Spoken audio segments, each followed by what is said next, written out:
마지막 다섯 번째, 오직 하나님께 영광, 솔리데오 글로리아. 참 놀라운 것은 대림절 시간을 지나가면서 예수 그리스도를 아는 지식 시리즈와 그 맥이 같이 흘러간다는 사실에 너무도 큰 감사를 느낍니다. 오직 하나님께 영광이라고 할 때 이 영광이라는 단어 우리가 흔히 쓰지만 영광이 뭐예요? 라고 물으면 선뜻 대답하기가 어려운 단어가 영광이죠. 한자를 찾아봤더니 꽃이 피다, 꽃 영자에 빛광자를 씁니다. 사전을 찾아봤더니 빛나고 아름다운 영예라고 기록하고 있습니다. 영광이나 빛나고 아름다운 영예나 이해가 안 되는 건 한 가지 같습니다. 신학적으로는 영광이라는 단어는 이렇게 정의됩니다. 하나님의 하나님 되심이 나타나는 것, 하나님의 본질, 하나님의 속성, 본래적인 아름다움과 위엄과 존귀함이 드러나는 것, 그래서 그 하나님을 기쁨과 감사함으로 찬양하고 경배하는 것을 영광이라고 부르죠. 오늘 설교는 굉장히 깊이 있는 설교가 될 겁니다. 먼저 양해 말씀드립니다. 절대 재미없습니다. 유머도 없습니다. 죄송합니다. 눈을 번쩍, 귀를 쫑긋, 마음을 활짝 열고 말씀에 집중해 보시지 않으시겠습니까? 그리고 집에 돌아가셔서 다시 한번 영상을 차분히 들어보신다면 분명 유레카 하는 순간이 올 겁니다. 하나님과 그 형상으로 창조된 인간의 삶의 목적은 하나입니다. 하나님의 영광을 드러내는 거죠. 사실 연말 연시가 되면 크리스찬 연예인들이 연말 연예 시상식 때 수상소감 중에 하나님께 영광을 돌립니다 라는 말을 간혹 하기도 합니다. 그런데 그 하나님께 영광을 돌립니다 라는 말이 무슨 뜻입니까? 라고 물으면 대답하기가 난처한 것도 사실입니다. 태초에 하나님이 천지를 창조하시니라. 땅이 혼돈하고 공허함이 흑암이 기품이 있을 때 하나님의 영은 수면 위에 운행하시니라.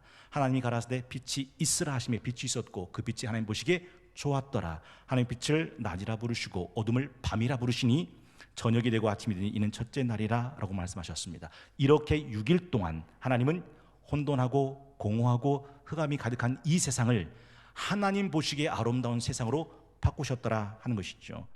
시체말로 이런 말이 있습니다. 마누라 하고 차는 남한테 빌려주는 게 아니다. 이사야 42장 8절도 나는 여호와이니 이는 내 이름이라. 나는 내 영광을 다른 자에게, 내 찬송을 우상에게 주지 아니하리라. 영광은 하나님 겁니다. 그래서 다른 누구에게도 내주지 않는다 하셨습니다. 하나님의 형상으로 창조된 인간의 삶의 목적이 무엇이뇨? 사람의 제일된 목적이 무엇이뇨? 라고 묻는 물음에 성동교회 성도들은 자신 있게 대답할 수 있어야 됩니다. 하나님을 바로 알고 하나님을 기뻐하고 즐거워하며 하나님의 이름을 영원토록 영화롭게 하는 것이다. 한마디로 하나님의 영광을 위한 것입니다. 그러므로 하나님과 그 형상으로 창조된 사람의 제일된 목적은 하나님의 영광을 드러내는 것이다 라는 거죠. 문제는 사단과 그 인간은 하나님의 영광을 깨뜨려 버리는 치명적인 죄에 빠졌다는 사실이죠. 여러분, 사탄, 루시퍼의 시작을 기억하시는지요? 이사야 14장 12절에 보면 너 아침의 아들 계명성이여, 루시퍼죠. 어찌 그리 하늘에서 떨어졌으며 너희 얼굴 엎은 자여 어찌 그리 땅에 찍혔는가. 네가 내 마음에 이르기를 내가 하늘에 올라가 하나님의 뭇별 위에 내 자리를 높이리라. 내가 북극 지폐 산 위에 앉으리라. 가장 높은 구름에 올라가 지극히 높은 자와 같아지리라 하는도다. 그러나 이제 네가 스올 곧 구덩이 맨 밑에 떨어짐을 당하리로다. 여러분, 가장 높은 곳은 하나님의 영광의 자리인데 루시퍼, 사단은 그 가장 높은 곳에 올라가 지극히 높은 자와 같아지리라 했습니다. 느껴지시는지요? 에덴 동산에 뱀이 찾아옵니다. 아담과 하와에게 속삭이죠. 하나님이 이 동산 모든 나무 열매를 먹지 말라 하더냐. 아니, 모든 동산 열매를 먹되 중앙에 있는 나무의 실과 열매를 먹지 말라 하셨어. 먹으면 죽을까 하셨거든. 사탄은 말하죠. 먹어도 결단코 죽지 아니하리라. 먹는 날에 네 눈이 밝아져 너도 하나님같이 되리라. 이게 사탄의 속삭임이었습니다. 그래서 인간은 생육하라 번성하라 충만하라 정복하라 다스리라 하신 이 창조 축복의 약속을 받고도 바벨탑을 지어 올립니다. 하늘 꼭대기에 이 탑에 닿게 하여 우리 이름을 높이자. 우리의 이름을 높이려고 바벨탑을 짓죠. 여러분, 느부갓네살 왕을 기억하실 겁니다. 다니엘 4장 29절에 보면 큰 바벨론 제국을 바라보면서 내 능력, 내 권세, 내 위엄의 영광이라고 노래했던 이 어리석은 왕, 12달이 지난 후에 내가 바벨론 왕궁 지붕에서 거닐세 나 왕이 말하 이르되 이 큰 바벨론은 내가 능력과 권세로 건설하여 나의 도성으로 삼고 이것으로 내 위엄의 영광을 나타낸 것이 아니냐 하였더니 그 눈에 보이는 큰 바벨론 제국을 내 영광이라고 말하고 있는 느부갓네살 왕이 여러분에게는 보이십니까? 이렇게 하다가 죽은 왕이 또 하나 있죠. 헤롯 대왕의 손자 헤롯 왕입니다. 사도행전 12장 21절에 보면 헤롯이 나를 택하여 왕복 입고 단상에 앉아 백성에 연설하니 백성들이 크게 부르되 이거 신의 소리다, 사람의 소리가 아니다 하거늘 23절에 보니까 헤롯이 영광을 하나님께로 돌리지 아니하므로 주의 사자가 고치니 벌레에게 먹혀 죽으니라. 영광은 하나님 건데 그 영광을 자신의 것으로 가로채는 순간 하나님은 그를 치셨더라. 여러분, 이런 바이러스, 이런 나르시즘, 자기를 사랑하고 자기 영광에 도취되는 것은 이 느부갓네살 왕이나 헤롯 같은 나쁜 왕에만 들어가는 게 아니라 이세 아들 다윗을 만나니 내 마음에 합한 자라 했던 이세 아들 다윗에게도 이 바이러스는 그대로 들어갑니다. 기억나시죠? 다윗 왕의 말년에 자신의 군대의 수를 자랑하기 위해서 개수합니다. 성경을 하지 마세요. 왜 그렇게 했다고요? 사단이 다윗을 충동질하매. 네가 만든 게 얼마나 의리의리한데. 솔로몬 왕도 그가 누렸던 부귀 영화를 자랑했다는 것 우리가 다 잘 알고 있는 거죠. 우리도 여기서는 예외는 아닙니다. 사단과 인간은 이 하나님의 영광을 깨뜨려 버리는 치명적인 죄에 빠졌습니다. 그런데 예수님께서는 이 사단의 권세와 이를 멸하시고 이 인간을 회복시키시려고 이 땅에 오셨다라는 거죠. 요한일서 3장 8절에 죄를 짓는 자는 마귀에게 속하나니 마귀는 처음부터 범죄함이라 하나님의 아들 나타나신 것은 마귀의 일을 멸하려 하심이라. 마귀의 일이 뭐라고요? 하나님의 영광을 가로채는 거죠. 예수님께서 이 일을 멸하시기 위해서 이 땅에 오셨다. 여러분, 마귀에 속한 자는 하나님의 영광을 가로채서 허물과 죄로 죽어버린 존재죠. 에베소 2장 1절 그는 허물과 죄로 죽었던 너희를 살리셨도다. 그때 너희는 그 가운데서 행하여 이 세상 풍조 따라가고 공중의 권세 잡은 자를 따랐으니 곧 지금 불순종의 아들들 가운데서 역사하는 영이라. 전에는 우리도 다 그 가운데서 육체, 욕심을 따라 지내며 육체와 마음에 오하라는 것을 하여 다른 이들과 같이 본질상 진노의 자녀였다. 본질상 진노의 자녀라면 무슨 뜻이냐면 요대로 요렇게 살다 죽으면 그대로 지옥불에 떨어지는 존재가 됐다, 지옥 백성 됐다라는 말의 의미입니다. 여러분, 제가 일부 때 이런 말씀 드렸어요. 지금 우리 몸엔 생기가 있잖아요.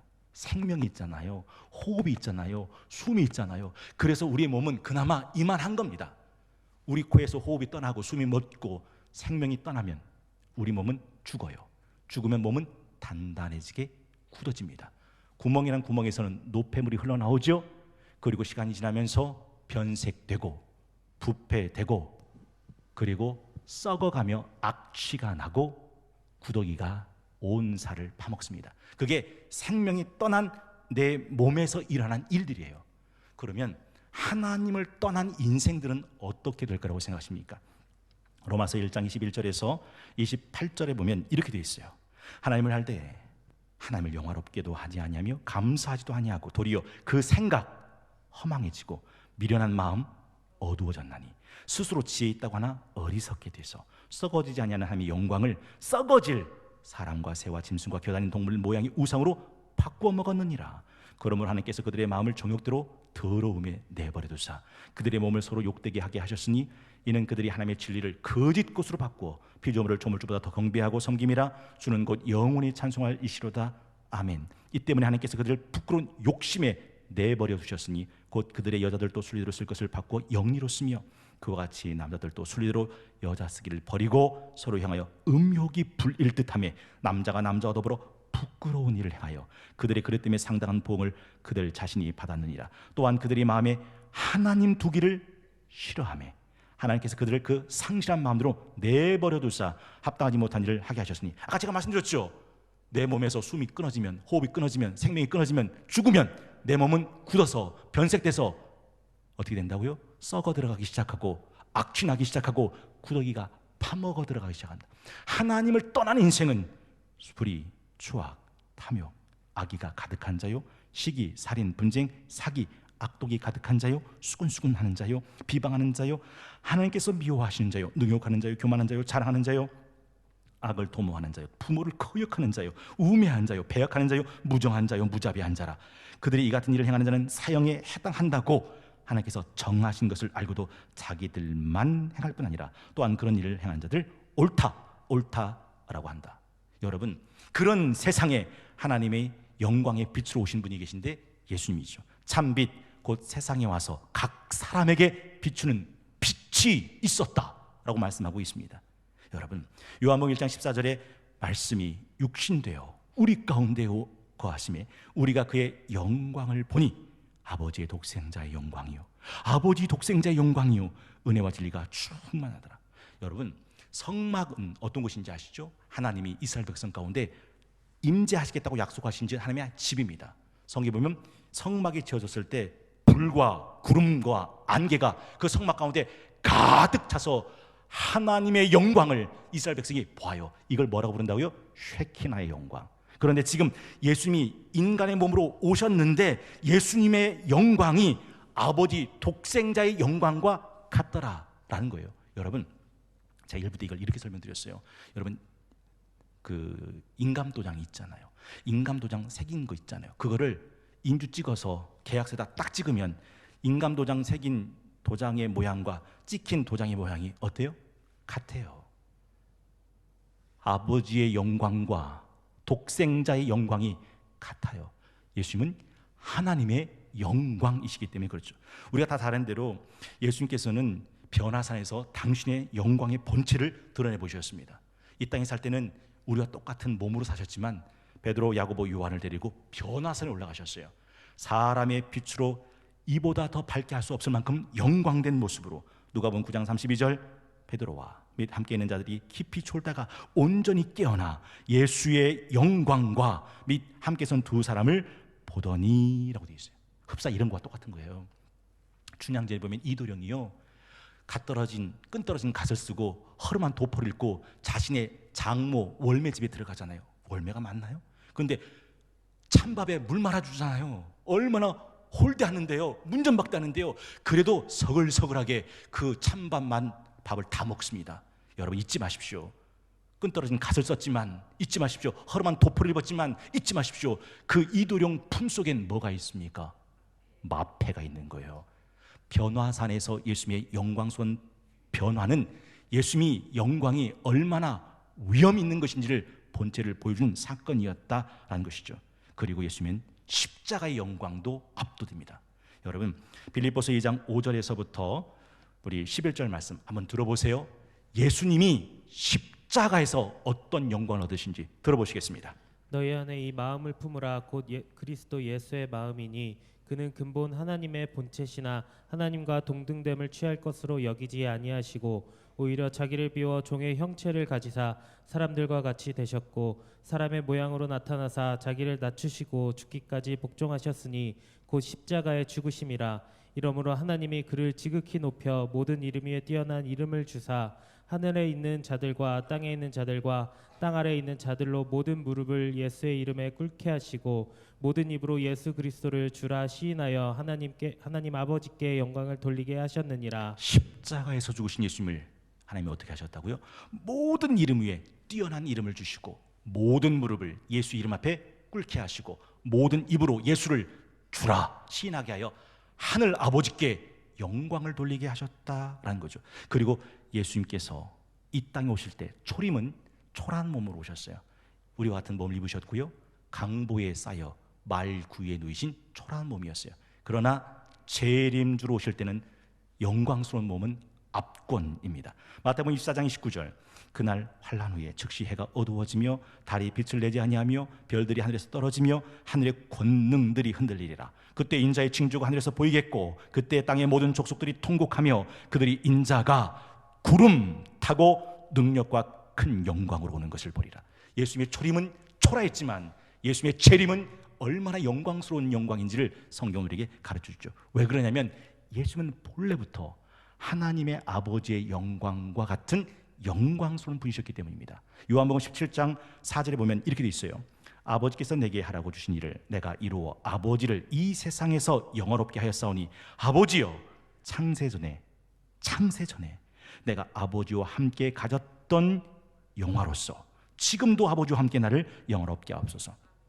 요한복음 1장 1절 말씀 기억하십니까? 태초에 말씀이 계시니라 이 말씀이 하나님과 함께 계셨으니 이 말씀이 곧 하나님이시니라. 그 예수님이 창세전에 하나님 아버지의 영광을 함께 가진 영광스러운 분이셨다라고 성경은 우리에게 가르쳐주죠. 이런 기도는 아무나 할 수 있는 기도가 아닙니다. 그래서 우리는 예수의 빛을 받은 우리는 그 하나님의 형상을 회복하고 이제 살아도 주를 위해 하나님의 영광을 위해 삶을 살아야 되는 사람이 되었다라는 거죠. 남자 화장실, 공중 화장실, 휴게소에 보면 남자가 흘리지 말아야 될 것은 눈물만은 아닙니다. 막 그런 글귀가 있어요. 무슨 말입니까? 소변기에 소변 잘 놔라, 그 얘기예요. 그런데 저는 이렇게 말씀드려요. 우리 다니엘 21일 특별 새벽기도 함께 하신 분 기억나실 겁니다. 성도가 이 땅에서 이루어야 할 것은 구원만은 아니다. 만약에 구원이 우리 삶의 목적이라면 여러분 구원 받으셨잖아요. 그럼 여러분은 지금 살아갈 이유가 없는 거예요. 목적을 이루셨는데 왜 삽니까? 그런데 우리가 이 세상에 살아야 되는 이유는 우리가 이 세상에서 이루어야 될 것이 구원만이 아니라 또 하나가 있습니다. 그게 뭔지 아십니까? 하나님의 영광입니다. 고린도전서 10장 31절 그런즉 너희가 먹든지 마시든지 무엇을 하든지 다 하나님의 영광을 위해서 해라. 유대인에게나 헬라인에게나 하나님의 교회나 거치는 자 되지 말고 나와 같이 모든 일에 모든 사람을 기쁘게 하여 자신의 유익을 구하지 아니하고 많은 사람의 유익을 구하여 그들로 구원받게 하라. 고린도 교회 이 본문의 배경은 여러분 아시는지요? 고린도 교회는요 분쟁과 분열이 끊이지 않았던 교회입니다. 이유는 두 가지 때문이에요. 하나는 성령의 무분별한 은사 때문이고 또 하나는 고린도 지역의 우상 제물로 인한 분열과 논쟁 때문입니다. 어떤 이는 하나님의 성전인 우리가 어찌 우상의 제물을 먹을 수 있단 말인가? 우상의 제물을 먹으면 안 됩니다! 라고 하는 사람이 있었고 어떤 사람은 우상의 제물 괜찮아요. 우상은 아무것도 아닌데 그 우상의 제물은 그냥 음식일 뿐입니다. 우리가 먹어도 하등 문제가 안 됩니다. 된다 안 된다 옥신 각신 티그락 설랑설레하다가 교회가 분쟁과 논쟁에 빠지게 되었더라 하는 거죠. 여쭤볼게요. 결혼은 하는 게 옳습니까? 독신으로 사는 게 옳습니까? 여쭤볼게요. 우상 제물 먹어도 됩니까? 먹으면 안 되는 겁니까? 여러분 잊지 마십시오. 디모데전서 4장 1절 그러나 성령이 밝히 말씀하시기를 후일에 어떤 사람들이 믿음에서 떠나 미혹하는 영과 귀신의 가르침을 따르리라 하셨으니 귀신의 가르침이 뭔지 아십니까? 혼인을 3절이에요. 혼인을 금하고 어떤 음식물은 먹지 말라고 할 터이나 음식물은 하나님이 지으신 바니 믿는 자들과 진리를 아는 자들이 감사함으로 받을 것이니라. 하나님께서 지으신 모든 것이 선하십니다. 감사함으로 받으면 버릴 것이 없다. 하나님의 말씀과 기도로 거룩해집니다. 그래서 사도 바울은 어떻게 했는지 아십니까? 우상의 제물을 먹었습니다. 먹다가 누군가가 사도 바울 선생님 그 우상 제물인데요? 그러면 먹던 우상 제물을 어떻게 했다고요? 내려놓고 먹지 않습니다. 에이 목사님 먹으면 먹고 안 먹으면 안 먹지 먹다가 사람들이 좀 뭐라고 했다가 그게 뭡니까? 줏대 없이 맞습니다. 사도 바울은 줏대 없는 걸 감수합니다. 왜냐하면 그는 음식 때문에 먹고 안 먹고를 결정한 것이 아닙니다. 음식은 그저 음식에 지나지 않아요. 다만 그 믿음 약한 형제가 우상의 제물을 먹는 자기를 보고 시험 들까 봐 그 형제를 위해서 우상의 제물을 내려놓았다라는 거죠. 에휴 줏대 없이 라는 비난쯤은 괜찮습니다. 다 감내합니다. 먹든지 마시든지 뭘 하든지 사도 바울은 목적은 딱 하나입니다. 하나님의 영광이었기 때문에 그렇다는 거죠. 여러분 빌립보서 1장 20절에 나의 간절한 기대와 소망을 따라 아무 일에든지 부끄러워하지 아니하고 지금도 전과 같이 온전히 담대하여 살든지 죽든지 내 몸에서 그리스도가 존귀하게 되려 하나니 이는 내게 사는 것이 그리스도니 죽는 것도 유익하다. 내가 죽어 그리스도가 존귀해진다면 난 기꺼이 죽는 쪽을 선택하는 거죠. 왜요? 내 삶의 목적은 솔리데오 글로리아 오직 하나님께 영광이기 때문입니다. 그래서 이 사도 바울이 전하다가 로마 감옥에 갇히잖아요. 이때 사도 바울을 싫어했던 많은 사람들이 옳았구나, 내가 그거 잘난 척할 때부터 알아봤어 하면서 사도 바울이 옥에 갇혔을 때 사도 바울을 괴롭힐 작정으로 열심히 복음을 전합니다. 빌립보서 1장 15절, 어떤 이들은 투기와 분쟁으로, 어떤 이들은 착한 뜻으로 그리스도를 전파하나니 이들은 내가 복음을 변증하기 위해 세우심을 받은 줄 알고 사랑으로 하나 그들은 나의 배임에 괴로움을 더하게 할 줄로 생각하여 순수하지 못하게 다툼으로 그리스도를 전파하느냐. 그러면 무엇냐? 거칠애로 하나 잠으로 하나 무슨 방도로 하든지 전파되는 것은 그리스도니 이로써 나는 기뻐하고 또한 기뻐하리라. 그들이 나를 해코지하고 나를 골탕 먹이고 나를 싫어해서 열심히 전도하고 한다고 해도 난 괜찮아. 어차피 그들이 전하는 건 그리스도니 나는 기쁘고 기쁠 뿐이야. 이게 사도 바울의 삶의 목적이었다라는 거죠. 구원받은 성도의 삶은요, 내 유익이 아니라 남의 유익을 구하는 삶이고, 옳고 그름을 따지는 게 아니라 그것보다 더 높은 덕이 되는가, 유익함이 되는가.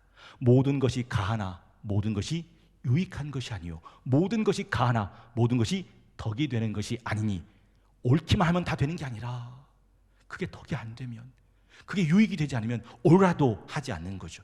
시시비비를 넘어서는 것이죠. 여러분, 먹든지 마시든지 뭘 하든지 하나님의 영광을 위해서 한다고 한번 생각해 보십시오. 학교에서 학생을 가르치는 교사가 하나님의 영광을 위해서 가르친다고, 작곡을 하고 노래를 하고 연주를 하는 음악가가 하나님의 영광을 위해서 한다고, 그림을 그리고 조각을 하고 예술물을 설치할 때도 하나님의 영광을 위해서 한다고, 정치하고 나라와 국가와 지방과 도시를 경영할 때도 입법, 사법, 행정 어느 곳에든 하나님의 영광을 위해서 한다고, 자동차를 운전하든 비행기를 운전하든 배를, 기차를 운전하든 어떤 걸 운전해도 하나님의 영광을 위해서 운전한다면, 교회 안에서 어느 부서에서 어느 위원회에서 어느 자리에서 섬길지라도 하나님의 영광을, 솔리데오 글로리아, 영광을 위해서 섬긴다면, 아이를 낳아도 사람이 죽을 때 마지막 장례를 치르는 장례사가 그 일을 할 때도 하나님의 영광을 위해서 그 일을 한다면 그가 사는 곳은 얼마나 아름다워질 것인가 하는 거죠. 옛날에 임금님한테 진상하는 진상품은 함부로 하지 않았어요. 기억나십니까? 임금님에게 드릴 것은 각별한 열과 성을 다했어요. 이것이 하나님의 영광을 위한 것이라고 생각해 보십시오. 에베소 6장 5절, 종들아 두려워하고 떨고 성실한 마음으로 육체의 상전에게 순종하기를 그리스도께 하듯 하라. 눈가림만 하여 사람을 기쁘게 하는 자처럼 하지 말고 그리스도의 종들처럼 마음으로 하나님의 뜻을 행하고 기쁜 마음으로 섬기를 주께 하듯 하고 사람들에게 하듯 하지 말라. 보세요, 내가 있는 곳이 어디든 그곳이 하나님의 얼굴 앞이라고 하는 게 뭐죠? 코람 데오. 내가 하는 일이 누구한테 하는 일이든 다 주께 하듯 하나님의 영광을 위해 한다는 게 뭐죠? 이게 SDG, 솔리데오 글로리아. 말씀을 준비하면서 이런 찬양이 마음속에 확 밀려왔어요. 주님 다시 오실 때까지 나는 이 길을 가리라. 좁은 문 좁은 길 나의 십자가 지고 나의 가는 이 길 끝에서 나는 주님을 보리라. 영광의 내 주님 나를 맞아주시리. 주님 다시 오실 때까지 나는 일어나 달려가리라. 주의 영광 온 땅 덮을 때 나는 일어나 노래하리. 내 사모하는 주님 온 세상 구주시라. 내 사모하는 주님 영광의 왕이시라. 오늘은 12월 19일 종교개혁 5대 정신 마지막 곳, 오직 하나님께 영광, 솔리데오 글로리아, 솔리데오 글로리아라는 제목을 가지고 함께 말씀을 오늘 나눴습니다. 하버드 대학의 초대 총장인 나단 푸시가 그랬죠. 흔들 수 있는 깃발, 부를 수 있는 노래, 믿을 수 있는 신조, 따라갈 수 있는 리더를 가진 자, 그는 내일의 주인공이다. 우리한테는 5 솔라스가 있습니다. 오직 성경, 솔라 스크립튜라. 성경만이 우리의 권위가 됩니다. 오직 은혜, 솔라 그라티아. 나의 나 된 것은 모두가 하나님의 은혜요 선물일 뿐입니다. 오직 믿음, 솔라 피데. 우리가 구원과 영생을 얻는 건 우리의 행위도 우리의 공로도 아닙니다. 오직 믿음으로죠. 오직 예수, 솔로스 크리스투스. 면죄부가 우리 죄를 용서하는 게 아니라 예수 그리스도의 십자가의 보혈만이 우리의 죄를 용서합니다. 마지막 5번째, 오직 하나님께 영광, 솔리데오 글로리아. 우리가 이 땅에서 이루어야 될 것은 구원만은 아닙니다. 구원받은 모든 사람들은 먹든지 마시든지 뭘 하든지 하나님께 영광을 구한 삶을 살아야죠.